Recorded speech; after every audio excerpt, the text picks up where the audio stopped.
বিবি বিশ্ব সুন্দরী সারা তাকে নিয়ে রওনা সিরিয়ার দেশে, ইরাক থেকে সিরিয়ায় যাবে। সাথে একজন তার ভাতিজা লূত আলাইহিস সালাম তার সঙ্গে আছেন। আল্লাহর পদে পদে বান্দার উপরে পরীক্ষা। যাবেন সিরিয়ায়, মিশরের এলাকা যখন পার হচ্ছেন সেখানে আবার এক ঝামেলা।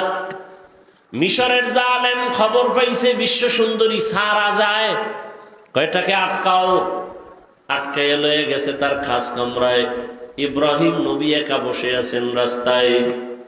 ইব্রাহিম নবী বলেন, হে মালিক, তুমি আমারে যতই পরীক্ষা করো দয়া করে পাশ করায়া দাও। আমার বিবির সতীত্ব নষ্ট করবে কেউ, বরদাস্ত করা যায় না। কি না জানি করে জানি না। আল্লাহ কয়, ইব্রাহিম ধৈর্য ধারণ কর, আমি তোর অন্তর চক্ষু খুলে দিলাম।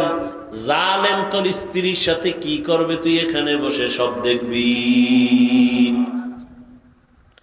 ইব্রাহিম নবী অন্তর চক্ষু দিয়ে তাকায় দেখে জালেম বিশ্ব সুন্দরী বিবি সারার দিকে হাত যখন বাড়াইতে শুরু করলো, সাথে সাথে হাতটা বাঁকা হয়ে গেছে, শক্ত হয়ে গেছে।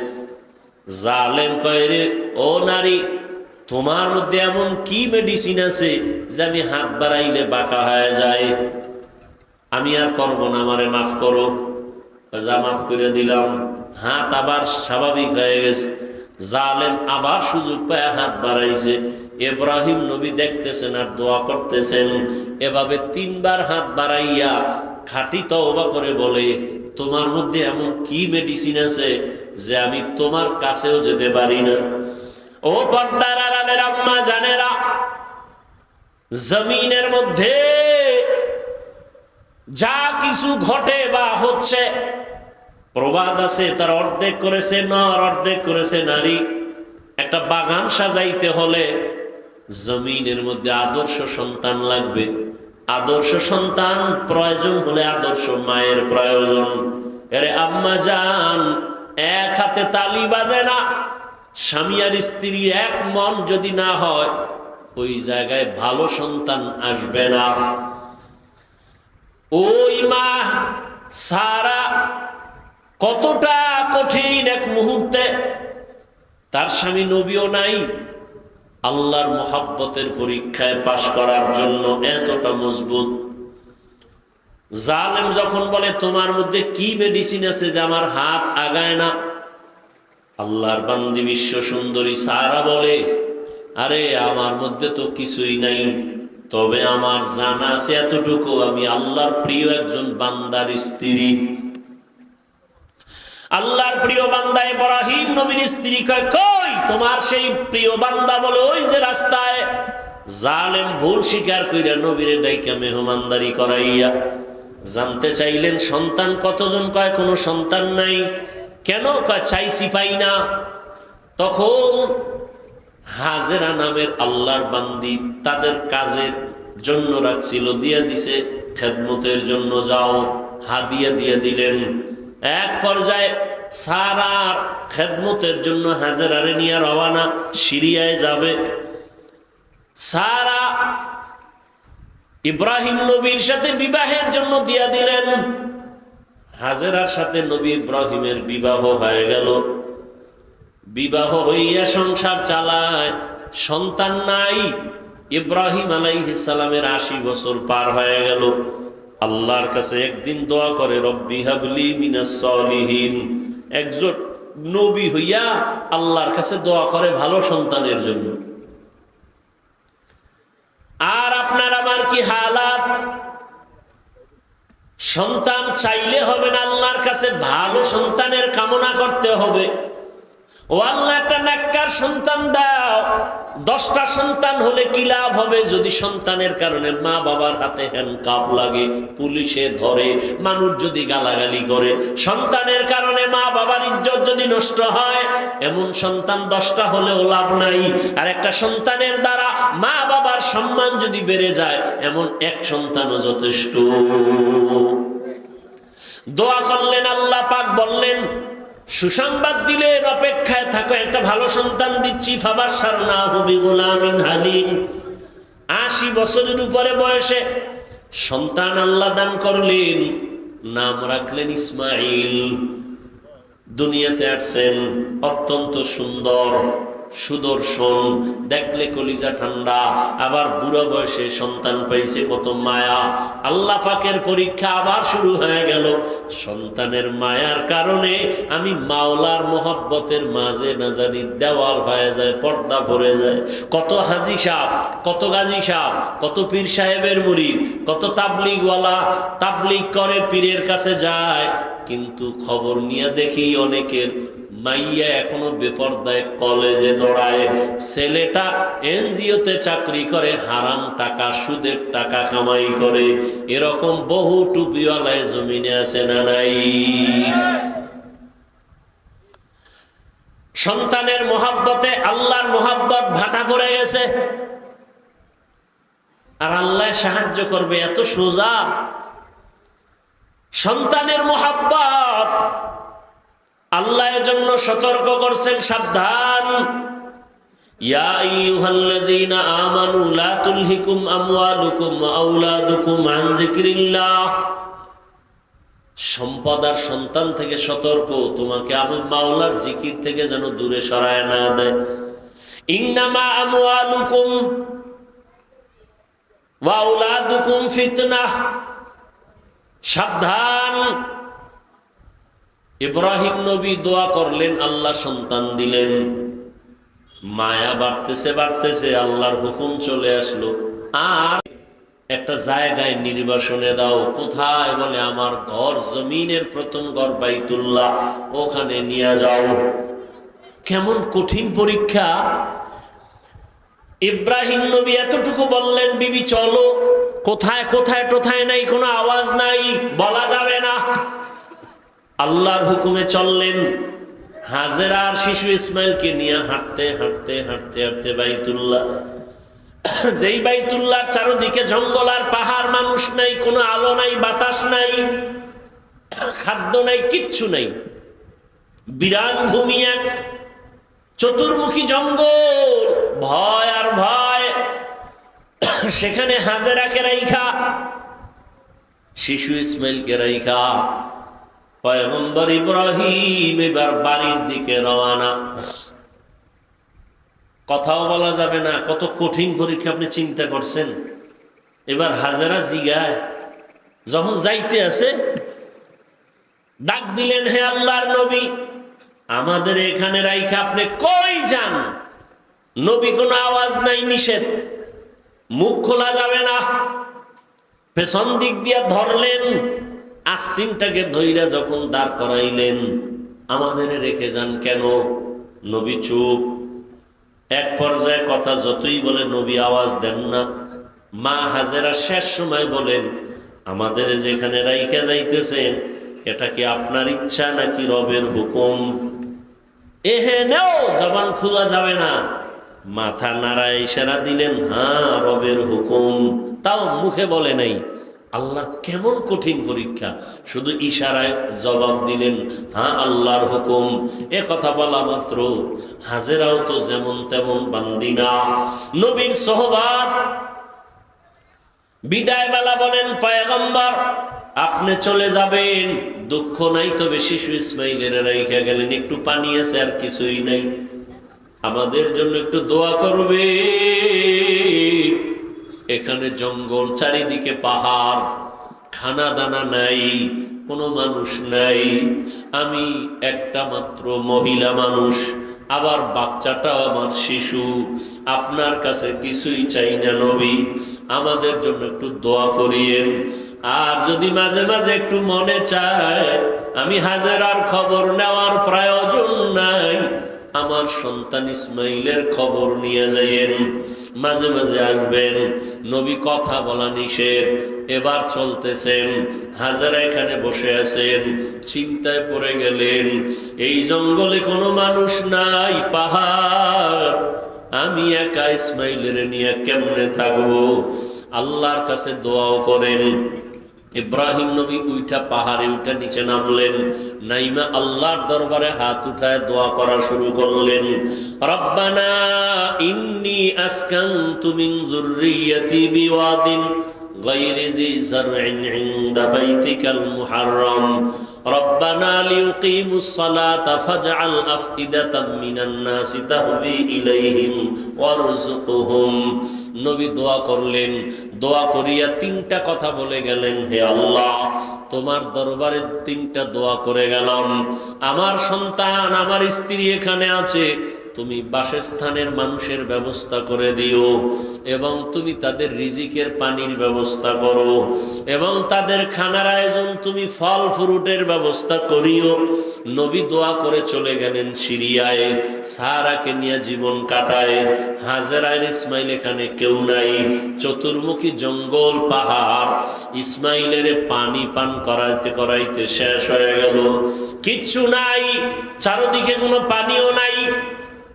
ও পর্দার আড়ালের আম্মা জানেরা, আল্লাহর মোহাব্বত কত কঠিন, কত কোরবানি আর ত্যাগ একজন নারী ইতিহাস কায়েম করে গেছেন। আপনারা নবী না, তবে নবীদের মায়ের মতোই তো আপনাদের মান। আপনারা তো সাহাবায়ে কেরামদের মায়ের মতো দামি নারী। আপনারা তো ইসমাইল নবীর মা হাজরা আলাইহিস সালামের মতো দামি। আপনারা তো ঈসা নবীর মা মারিয়াম আলাইহিস সালামের মতো দামি। আপনারা তো বেঈমান ফেরাউনের স্ত্রী আসিয়ার মতো বড় দামি। আম্মাজান হাজেরা আলাইহিস সালাম কি পরিমাণ ত্যাগ স্বীকার করলেন, স্বামীর সাথে রাগও করলেন না। যখন জানতে পারলেন আমার আল্লাহর হুকুম, তখন আর কোনো আওয়াজ দিলেন না, বরং চোখের পানি ফেলে বললেন, ও স্বামী, আল্লাহর দরবারে দোয়া করবেন। ইব্রাহিম নবী তো দোয়া করে চলে গেলেন। এখন ইসমাইলের বাচ্চা মানুষ কান্না ক্ষুধা, মা হাজেরার দুগ্ধ নাই, এক পর্যায়ে পানিও শেষ হয়ে গেল, নিজেও খানা পান না, বাচ্চারেও খানা দিতে পারে না, এমন কঠিন হালাত। বাচ্চা ক্ষুধা তৃষ্ণায় কান্নার আওয়াজ। এক পর্যায়ে মা হাজেরা মাঝে মাঝে নিজের জিহ্বাটা ইসমাইলের মুখের মধ্যে দিয়ে দেয়, দেখে জিহ্বার লালাও নাই। মায়ের চোখে পানি, কোথায় যাবে? জঙ্গলের ভেতরে। আল্লাহর কাছে বলে, আল্লাহ রাস্তা খুলে দেন। ইসমাইলও বাচ্চা শুয়ে শুয়ে কান্না করে। মা হাজেরা হঠাৎ সফা পাহাড়ে তাকাইলেন, একটু দূরে দেখে 10টার সময় সূর্যের আলো পানি পানি মনে হয়। মা হাজেরা একটা দৌড় দিলেন, দৌড়াইয়া পাহাড়ে উঠে দেখে বালু, সূর্যের আলোতে চিকচিক করে, আসলে পানি না। ওখানে গিয়ে আবার তাকাইলেন মারোয়া পাহাড়ে, মারোয়ায় তাকায় দেখে আবার পানির মতো দেখা যায়, আবার দৌড় দিলেন, গিয়া দেখে বালু, সূর্যের আলো পেয়ে চিকচিক করে, পানি না। আম্মাজান হাজেরা আল্লাহর মোহাব্বতে, বাচ্চার ক্ষুধার তৃষ্ণায় এভাবে কয়েকটা দৌড় দিছেন, ওই পাহাড় থেকে এই পাহাড়ে। আল্লাহর কাছে মা হাজেরার দৌড় এত ভালো লাগছে, জিব্রাইলের কয়, জিব্রাইল সাক্ষী থাক, কিয়ামত পর্যন্ত আমার হাজেরার স্মৃতিটা আমি কায়েম রাখতে চাই। দুনিয়ার জমিনে যারা আমার ঘর জিয়ারত করতে আসবে, বাইতুল্লাহ জিয়ারত করতে আসার পর আমার হাজেরা যেই পাহাড়ে দৌড় মারছে, ওই জায়গায় গিয়া যদি আমার হাজি দৌড় না দেয়, আমি কোনো হাজির হজ কবুল করব না। নবীজি বাইতুল্লাহ তাওয়াফ কইরা এর পেছনে সাফা মারোয়ার সাই করা লাগে, 7টা দৌড় দেওয়া লাগে। এখান থেকে শুরু করে আবার ওই পাহাড়ে 1, ঘুরে আসবে 2, ঘুরে যাবে 3, আবার আসবে 4, আবার যাবে 5, আবার আসবে 6, আবার যাবে 7। অনেক কষ্ট, অনেক কষ্ট। নবীজিও জীবনের শেষ হজ সাফা মারোয়ায় সাই করতে গিয়া আক্ষেপ কইরা কয়, আম্মাজান যদি দৌড় না দিতেন, আমার তো এই দৌড়ানটা লাগতো না, অনেক কষ্ট লাগতেছে। আল্লাহ কয়, ও নবী, হাজেরার দৌড় আমার কাছে বড় ভালো লাগছে, এই জন্য আমি কিয়ামত পর্যন্ত স্মৃতির আকার করে দিলাম। দৌড়াচ্ছে দৌড়াচ্ছে, শেষ সময় হঠাৎ শুনে বাচ্চার চিৎকারের আওয়াজ। মা হাজেরা তাকায় দেখে ইসমাইল এত জোরে চিৎকার দিল কেন? স্বাভাবিক কান্নার থেকে আরো জোরে চিৎকার। মা হাজেরা দৌড়ে গিয়ে দেখে ইসমাইলের পানি, পায়ের নিচ দিয়া পানির ফোয়ারা, এত পরিমাণ পানি উঠতেছে। মা হাজেরা এবরানি ভাষা, ওই সময়ের ভাষায় ওই পানিটারে চতুর্দিক থেকে একটা আওয়াজ দিছেন। আওয়াজটাও আল্লাহর কাছে ভালো লাগছে, ঝম ঝম, তার অর্থ হলো থাম থাম। আল্লাহর কাছে শব্দটা পছন্দ হয়ে গেছে।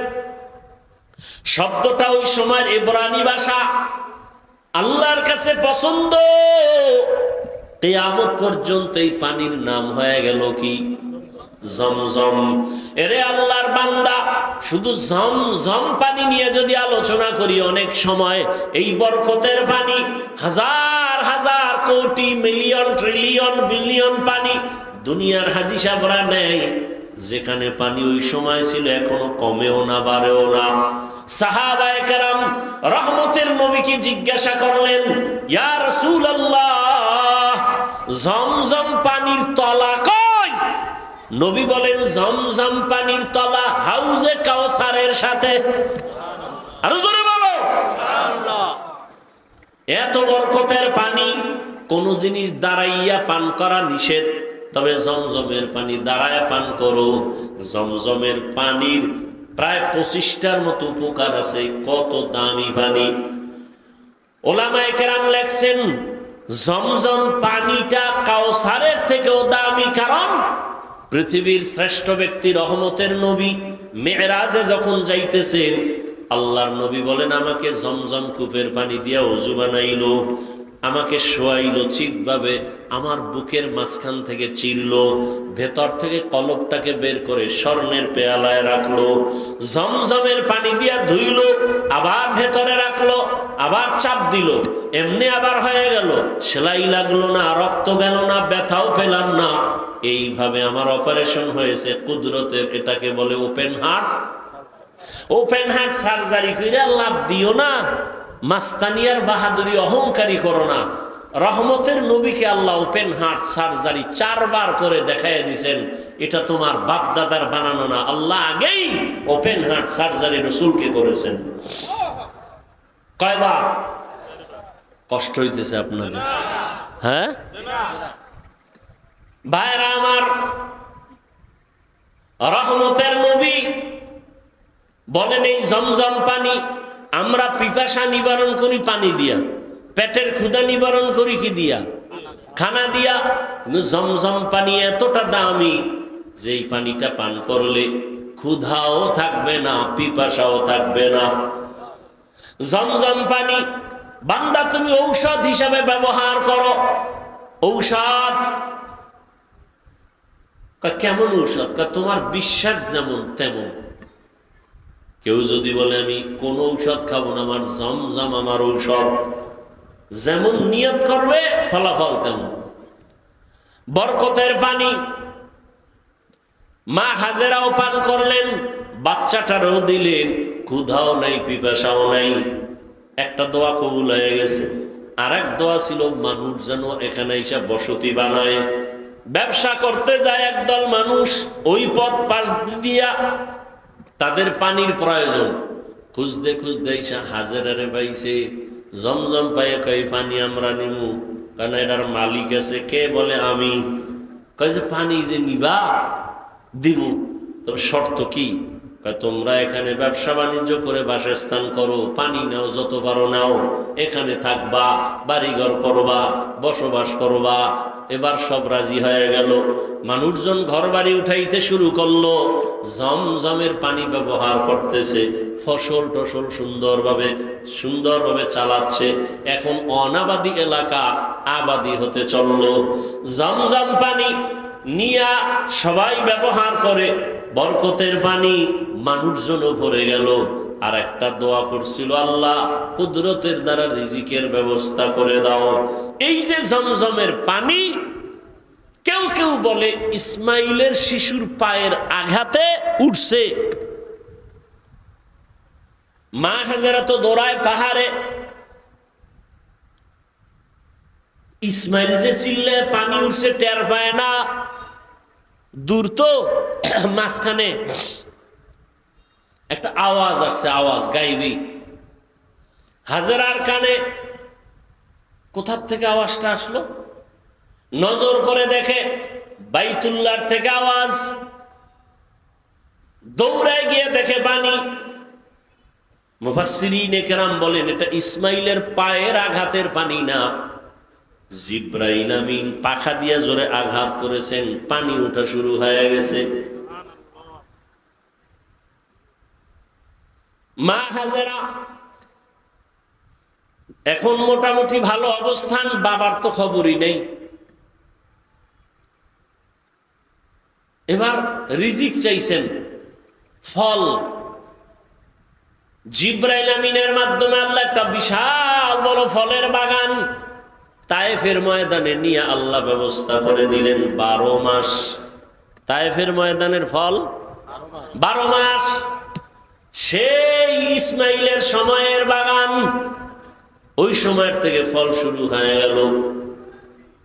রিজিকের ব্যবস্থাও হলো, ফলের আয়োজন হলো।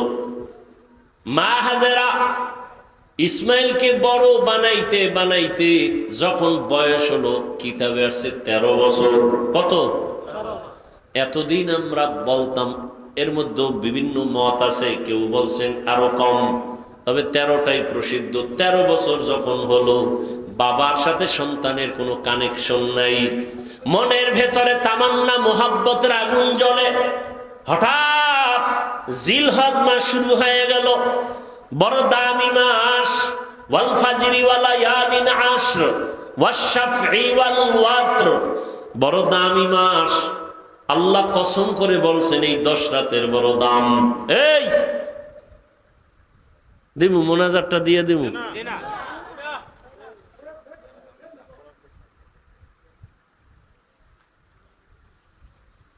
কপাল করলে কি করব, যাই করবা আকাম, কোনো কাম নাই। কিন্তু বাইরে মোবাইল চালাইব, নিলে আড্ডা দিব। ওই একদল তো আড্ডা দিতেই আছে দোকান ফাটে, এর কপাল ফুটছে। আল্লাহ হেদায়াত দান করুন। আমিও কাইটা কাইটা দিয়ে আইছি, আর শেষ করে দিব অল্প টাইম। কোথায় রাখছি কথা? জিলহজ মাস শুরু হয়ে গেল, 1, 2, 3। হ্যাঁ, আজকে তো চাঁদ উঠছে না? উঠে নাই? উঠছে। জিলহজ মাসে কোরবানি যারা দিবেন, এই কত কথা কওয়া যায়। বাইতুল্লাহ যারা হাজী সাহেব ওখানে হজে গেছে, এই হজ শেষ কোরবানি দেওয়া পর্যন্ত, চাঁদ উঠার থেকে কোরবানি দেওয়া পর্যন্ত নখ কাটবে না, চুল কাটবে না, কিছুই কাটা যাবে না। আমরা বাইতুল্লাহ যেতে পারি না, যারা কোরবানি দিবেন, যারা দিবেন না সবাই এই আমলটা করি, অন্তত একটু বাহানা করবেন যে ওখানে যেতে পারি না, তবে হাজীদের সাথে একটু মিল করলাম। নখ চুল কিছুই কাটবেন না কোরবানি করার পরে। এর দ্বারা অনেক ফজিলত, মাওলার কুদরত। ওই বলছিলাম না, বাইতুল্লাহ মাওলার পাগলামির জায়গা, মাওলার আশেকের ইশক আর পাগলামির জায়গা বাইতুল্লাহ। দেখেন না, এই যে গোসল করবে হাজিরা, সাবান লাগানো যাবে না, তেল লাগানো যাবে না। যত ময়লা সয়লা নিয়ে এলোমেলো থাকো, ততই আল্লাহর কাছে ভালো। পাগল সাজো, পাগল। বুঝে না একদল, ওটির তার মার আরো ছিঁড়ে গেছে, ছিঁড়ে যাইয়ে এবার আমার পিছে লাগছে।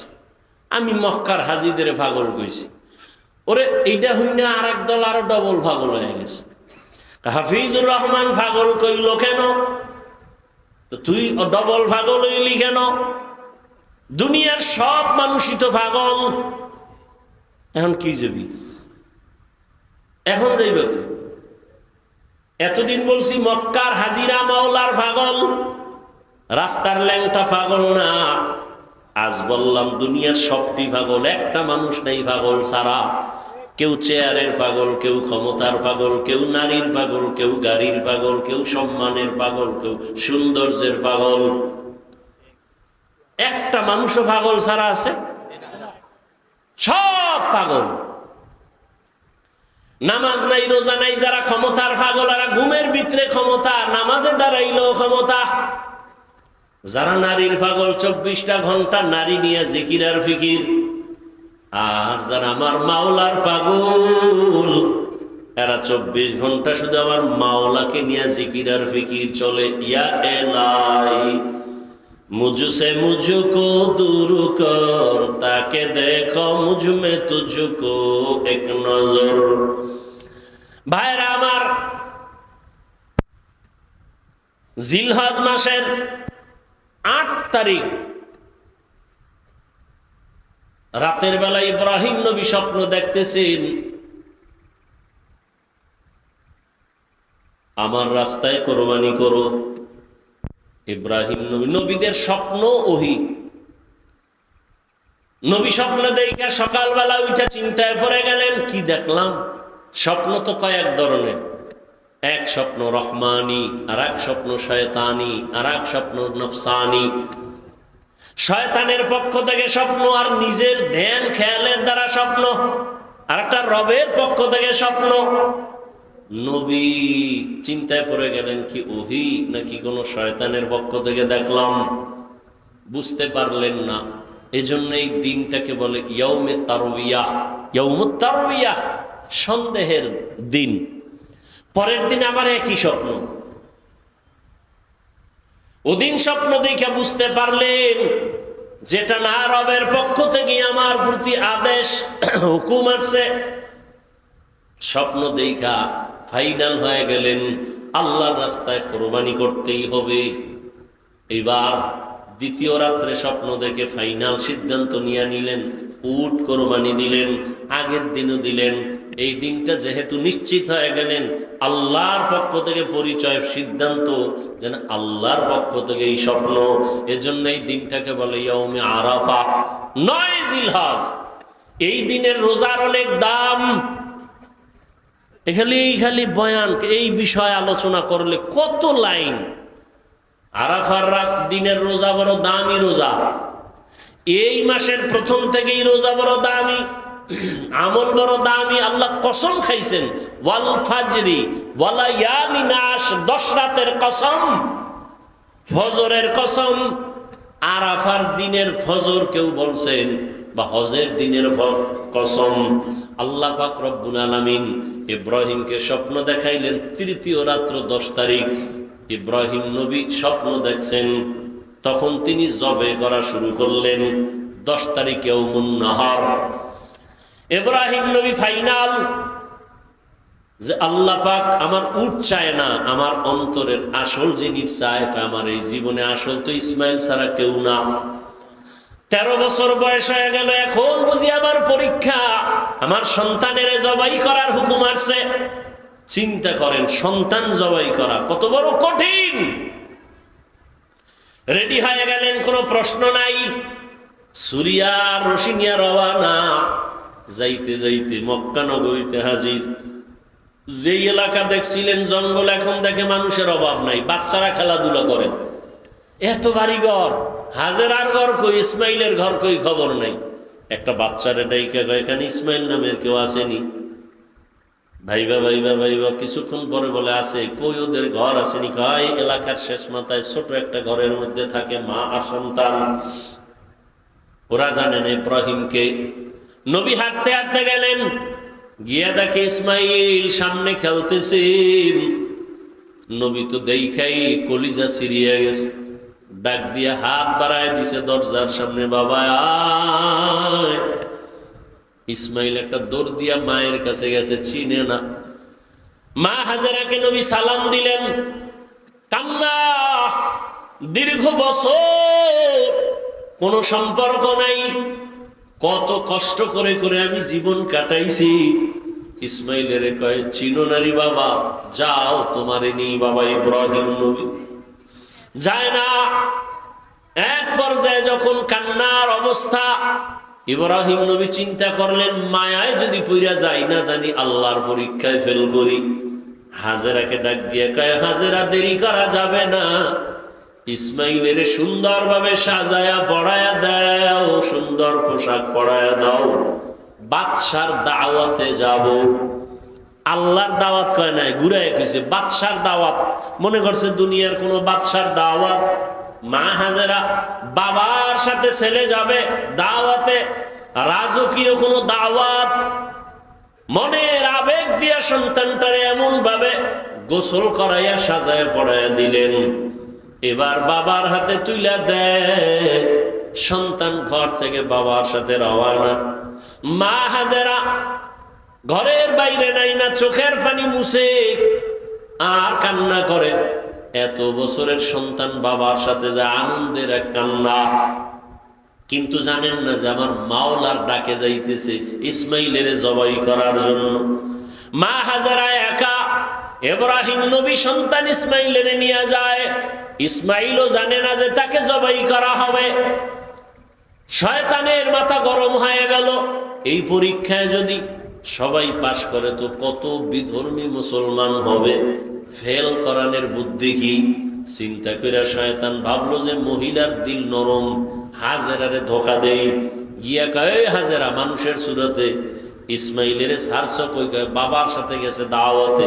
কার দাওয়াত? কয় বাদশার দাওয়াত। কয় না রবের দাওয়াত। কেন? রবের দাওয়াত যদি হয় তো ভালো। কয় না না, জানো না কি বলে, জবাই করার জন্য নিছে। না, বাবা কোনদিন সন্তানের গলায় ছুরি লাগাইতে পারে না। ইবলিস কয় আল্লাহর হুকুম হয়েছে, ইব্রাহিমের কাছে ছুরিও আছে ইসমাইলের জবাই করার জন্য। এই কথা শুনে হাজেরা কান্না করে বলে, ইবলিস যদি কথা সত্যই হয়, আমার রব যদি হুকুম দেয় এখান থেকে তুই চলে যা, আমি হাজেরার এক ইসমাইল কেন, আরো যদি ইসমাইল থাকে আমি রবের জন্য রাস্তায় ফিলাই দিব, আল্লাহর পথে দিতে আমি প্রস্তুত আছি। শয়তান পারলো না, ধোকা দিয়া চলে গেল ইব্রাহিম নবীরে ধোকা দিতে, ইসমাইলেরে দিতে। গিয়া ইসমাইলেরে কয়, তোর বাবা তোরে জবাই করবে, কই যাও? ইসমাইল ডাক দিয়ে কয়, বাবা আপনি কি আমাকে জবাই করতে নেন? ইব্রাহিম নবী বলে, শয়তান ধোকা দেয়, তাড়াতাড়ি পাথর মারো। এবার পাথর নিক্ষেপ করলেন 7টা। ইব্রাহিম নবী 7টা পাথর নিক্ষেপ করলেন। আবার আরেক জায়গায় ধোকা, ওখানে আবার পাথর, এভাবে 3 জায়গায়। আল্লাহর কাছে আমলটা পছন্দ হওয়ার কারণে কিয়ামত পর্যন্ত স্মৃতি আল্লাহ দিয়ে দিলেন। হাজী সাহেবরা এই 3 জায়গায় পাথর না মারলে একজন হাজির হজ কবুল হবে না। এবার চলে গেলেন মিনা বাজারে, সন্তানকে জবাই করে দেওয়ার জায়গা। জবাই করবে ঠিক এমন সময় ইব্রাহিম নবী একটু চিন্তা করলেন, ইসমাইলের একটু মতামতটা নিয়ে নেই, দেখি আমার সন্তানের কি মতামত। এইবার সন্তানের ডাইরেক্ট বলতেছে, ইন্নী আরা ফিল মানামি আন্নী আযবাহুকা ফানজুর মাযা তারা। ও বাবা, আমি স্বপ্নে দেখছি তোমাকে জবাই করতেছি, তোমার মতামত কি? কত কঠিন। বাচ্চা ইসমাইল 1 সেকেন্ডের জন্য চিন্তা না করে দ্রুত বলে ফেললেন, ইয়া আবাতি ফাআল মা তুমার। বাবা তাড়াতাড়ি আপনাকে যে আদেশ করা হয়েছে পালন করেন। সাতাজিদুনি ইনশাআল্লাহু মিনাস সাবিরিন। অচিরেই আমাকে পাবেন ইনশাআল্লাহ ধৈর্য ধারণকারীদের অন্তর্ভুক্ত।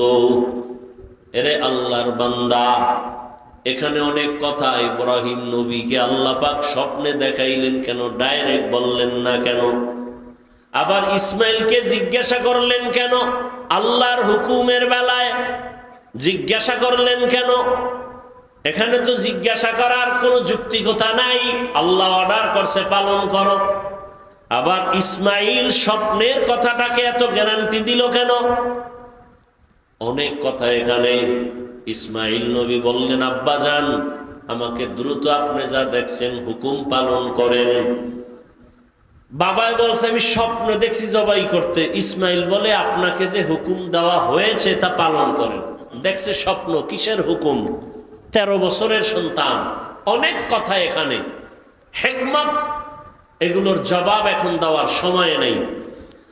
ইসমাইল বইলেই চোখের পানি ছেড়ে দিছেন। ঐতিহাসিকগণ লিখেন, ইসমাইল বলে বাবাজান, যদি আমাকে এই কথাটা বাড়িতে বসে বলতেন, আমি আমার দুঃখিনী মায়ের থেকে একটু বিদায় সালাম দিয়া আসতাম।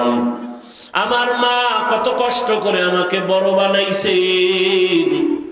মানুষ ছিল না, জঙ্গল পাহাড়, পানিও নাই, খানা নাই। আম্মা জানের থেকে আসছি, সালাম দিতে পারলাম না। আম্মা জান আমারে না পায় জানি পাগলনির মতো হয়ে যায়। আব্বা জান, আমার আম্মার কাছে আমার সালাম পৌঁছাইয়া দিয়ে আমাকে তাড়াতাড়ি জবাই করে দেন, আর বাড়ি যাইয়া আমার আম্মারে আমার সালাম জানাইয়ে। আর আমার আম্মা যদি আমারে না পাইয়া চোখের পানি ছেড়ে কাঁদে, আপনি আমার আম্মার সাথে রাগ করবেন না। আমার আম্মারে বুঝায় বলবে, ইসমাইল সালাম দিছে, দুনিয়ায় সন্তান কতদিন থাকে, কিয়ামতের ময়দানে মোলাকাত হয়ে যাবে।